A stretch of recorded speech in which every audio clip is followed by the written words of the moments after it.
ओम नारायणाय नमः। भद्रा के प्रादुर्भाव की कथा।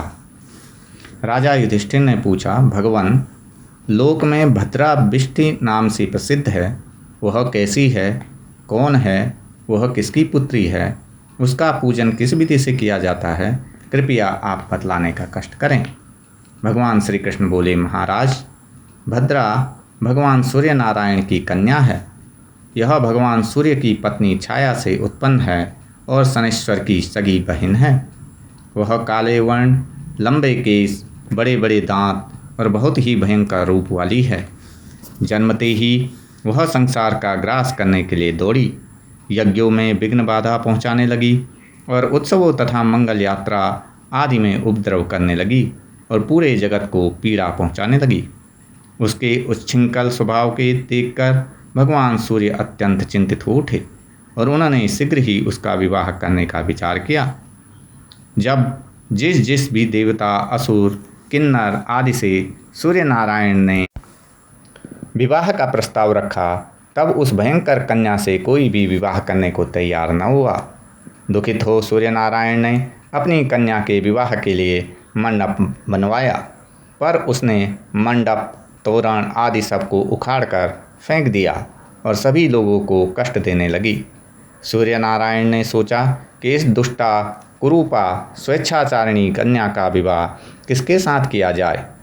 इसी समय प्रजा के दुख को देखकर ब्रह्मा जी ने भी सूर्य के पास आकर उनकी कन्या द्वारा किए गए दुष्कर्मों को बतलाया। यह सुनकर सूर्य नारायण ने कहा, ब्रह्मन, आप ही तो इस संसार की कर्ता तथा भर्ता है, फिर आप मुझसे ऐसा क्यों कह रहे हैं। जो भी आप उचित समझे वही करें।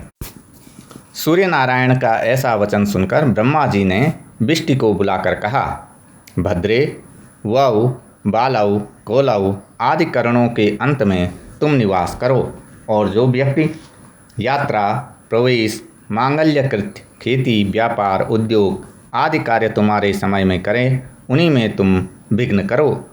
3 दिन तक किसी प्रकार की बाधा न डालो। चौथे दिन के आधे भाग में देवता और असुर तुम्हारी पूजा करेंगे। जो तुम्हारा आदर न करे, उनका कार्य तुम ध्वस्त कर देना। इस प्रकार बिष्टि को उपदेश देकर ब्रह्मा जी अपने धाम को चले गए। इधर बिष्टि भी देवता, दैत्य, मनुष्य सब प्राणियों को कष्ट देती हुई घूमने लगी। महाराज, इस तरह से भद्रा की उत्पत्ति हुई और वह अति दुष्ट प्रकृति की है, इसलिए मांगलिक कार्यों में उसका अवश्य त्याग करना चाहिए।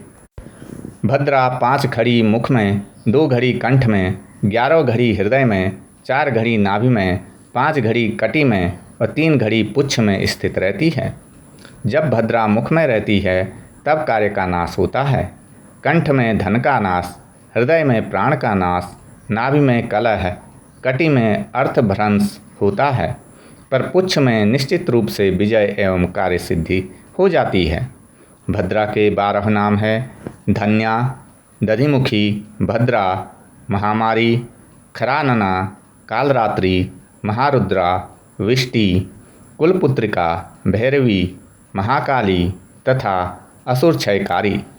इन 12 नामों का प्रातःकाल उठकर जो स्मरण करता है, उसे किसी भी व्याधि का भय नहीं होता। रोगी रोग से मुक्त हो जाता है और सभी ग्रह अनुकूल हो जाते हैं। उसके कार्य में कोई विघ्न नहीं होता। युद्ध में तथा राजकुल में वह विजय प्राप्त करता है। जो विधिपूर्वक नित्य बिष्टि का पूजन करता है, निसंदेह उसके सभी कार्य सिद्ध हो जाते हैं। ओम गोविंदाय नमः।